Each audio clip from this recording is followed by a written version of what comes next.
Today I'm joined by a YouTube expert. He is the creator behind launching YouTube channels for business thought leaders who want to increase influence and impact. You can find out everything that he's doing on the videomarketingschool.com, whether it's coaching or YouTube video formulation. I bring you none other than Mr. YouTube himself, Owen Video. Welcome to the show. Yo, it's good to be here. Thanks for having me, Mark. Love the energy, and I'm excited to talk about YouTube. Whenever we talk about YouTube, I go a little off the rails because it's my favorite topic. So I'm excited to dig in today. Yeah, me too. I'm relatively new to YouTube. I've been playing with it for a little over a year, but I'm starting to spend a lot more time in it because it's just a very powerful, very powerful medium. So let me ask you, Owen, before we get into all of the nuts and bolts of YouTube, why should everyone be on YouTube in 2020? Well, YouTube is where everything is. Video is where the marketplace is going. So whether it's on YouTube where video matters, or it's on Facebook Live where your video is going to get buried in a day, or your video ad is going to get extremely costly, or on Instagram where, no one's really going to see it anyway. And if they do, they can't click any links in the bottom of the description box. And so YouTube is the source. And what I mean by that is the smart companies are going to have a YouTube first marketing plan where YouTube is the priority. And then your content, your blogs, your Instagram content all stems from that content where you're driving people back to your YouTube channel to engage with your brand. You just can't do that on the other social media platforms. Yeah, I agree. It's a huge problem on Facebook. You post a video, and if someone hasn't seen it within 30 minutes, they're probably not going to see it at all. Whereas on YouTube, I've had videos that, I'll post a video and then a month, 2 months later, people are still watching it. It's really fascinating. So you kind of said that, hey, YouTube needs to be your hub. Yeah. Let's dive into that a little bit deeper. How should someone's YouTube marketing plan look like? What's the basic formulation? Yeah, let's kind of like go a level up real fast to talk about why that is. And here's the reason is that on Facebook, people are scrolling and they're there to see grandkids. They're there to see, friends and family and church stuff and all of this great stuff. It's a hodgepodge of everything. Yeah, cat videos are still extremely popular, right? Instagram is slightly different. Instagram is a peruse thing, but it's still like scroll. And if somebody likes what they see on Instagram, they're going to double tap, right? And you got their attention for almost a full second, which is huge, right? YouTube is entirely different. YouTube, the only thing that you do on YouTube is watch videos. And you have to think about the psychology of somebody who says, I'm going to open up YouTube. They're going there to either search for or watch a video from creators that they follow on a regular basis. So the mindset is slowed down a little bit. There's more of a sitting on the couch about to watch a TV show type of psychology that takes over the mind of the viewer. And when they find your, 7-minute video and they watch half of it, that's 3.5 minutes of their time that they gave you. That's way more than a double tap. It's way more than even a Facebook comment. Hey, great to see you. I really love this, So you're getting a bigger chunk of their time. And so where you need to be thinking is what type of YouTube content or what type of content is going to attract our audience to our base here, where they can watch us for 3.5 minutes of a 7-minute video. From there, you see what content is working and you extend that, you repurpose it for Instagram, you repurpose it for Facebook, you share that on your blog and embed it where it can be found in Google, right? Because we spend all of our time on this content that people engage with for milliseconds. Right. When the bigger story, the bigger piece of the puzzle is on YouTube, where your audience is waiting for you to create content. Yeah, really smart. When people are going to YouTube, like you said, it's for the reason of typically it's education or entertainment via specific topic where people aren't just scrolling aimlessly. However, there is a lot of scrolling. So thumbnails become an important part of your strategy. And there's a lot to break down here, but what are the top 3 tips you'd give to someone to create a great YouTube thumbnail? Oh, wow. 3 tips. Jumping right in here.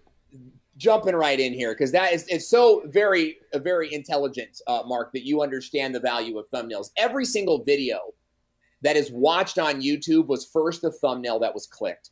And so to get someone to watch a video, you do have to have a great looking thumbnail, which is an image that visually represents the video and sort of functions as, almost like on Netflix or on Hulu, right? You see an image of the show and you click into it. So big 3 tips that I would suggest for your thumbnails is, number 1, think of your thumbnails first. Before you sketch out your video notes, is talk about what is the thumbnail that you're going to use? What is the imagery that you want to represent that video? You've got to be thinking about thumbnails first. And you don't have to make the thumbnail first, but think about the thumbnail concept and what that image looks like. And as you're filming the video and moving forward in that process, which might take you a week or it might take you a day. Some people produce videos really fast, other people it takes them a little bit longer. But as you're filming it, think about, okay, does that thumbnail concept really fit with the video that I just made? Okay. Yep. And you're letting that concept sort of sizzle first from the very beginning. The second thing is create emotion with your thumbnail, right? Think about, what do I want my viewer to feel when they're looking at this thumbnail? Is it a happy emotion? Is it a sad emotion? Is it a confused? Like, I don't know. You want to emphasize the confusion, right? Do I pick A or B? And you can do like a split test thumbnail. But whatever it is, you have to be asking yourself, what emotional trigger are you pulling here? And if your response is, well, I don't know, then I'm challenging you right now to think a little bit harder. Because if your content cannot elicit emotion from a customer, how do you expect to stay in business? Every single person listening to this right now has a product or service that they believe emotionally connects to a buyer somewhere.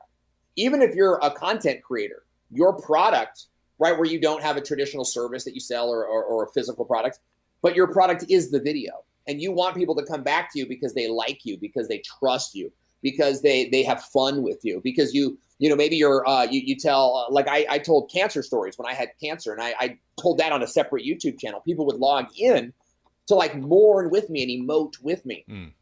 So pulling it back to your business, let's say that you sell insurance, and you're going to make a video on the CARES Act or PPP or something like this. What is the emotion that you're trying to pull into that thumbnail, and how do you create that? Okay, we do that with facial expressions, but we also do it with the background imagery, right? Are you using pinks and yellows, or are you using something a little bit somber? Yeah. Right? That's ocean waves, calming, peaceful. So think about the emotion that's going into your thumbnail. And the last thing that I would say, and I would say this for the business community at large, most specifically, is throw your branding guidelines out the window. Now, here's what I mean by that. Right now, everybody pick up, I know for all the jaws that just dropped, pick the jaws back up. Here's what I mean. Like, if you look at my thumbnails, you'll definitely see sort of the Owen video, black, white, and red colors there. You'll definitely see that themology. And you're certainly going to see my personality in the thumbnails. But I'm not trying to make a great looking webinar ad. Yeah. I'm not trying to make a good featured image for WordPress.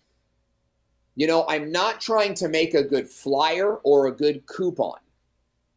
In these sort of sciences, right, or these marketing tactics, you're trying to like match your brand and keep it all like smooth and copacetic, and you're really trying to like promote your own brand, where as a thumbnail, you are trying to stand out in a sea of other thumbnails.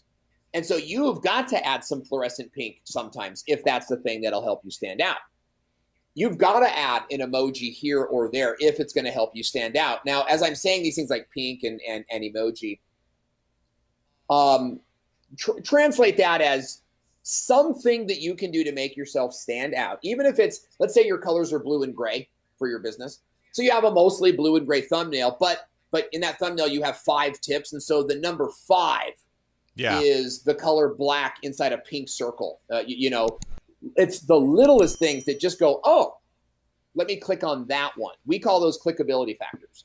And so that last part is you want to kind of kick branding out the window and instead just focus on like making a good thumbnail that causes people to click. Yeah. Yeah. And I think that's really smart. Finding ways to connect with someone emotionally, stand out, create that emotion, that compelling must click. And obviously there's a lot more that goes into a thumbnail. These are just Owen's top 3. And you can find out more at thevideomarketingschool.com or at Owen Video's YouTube channel here.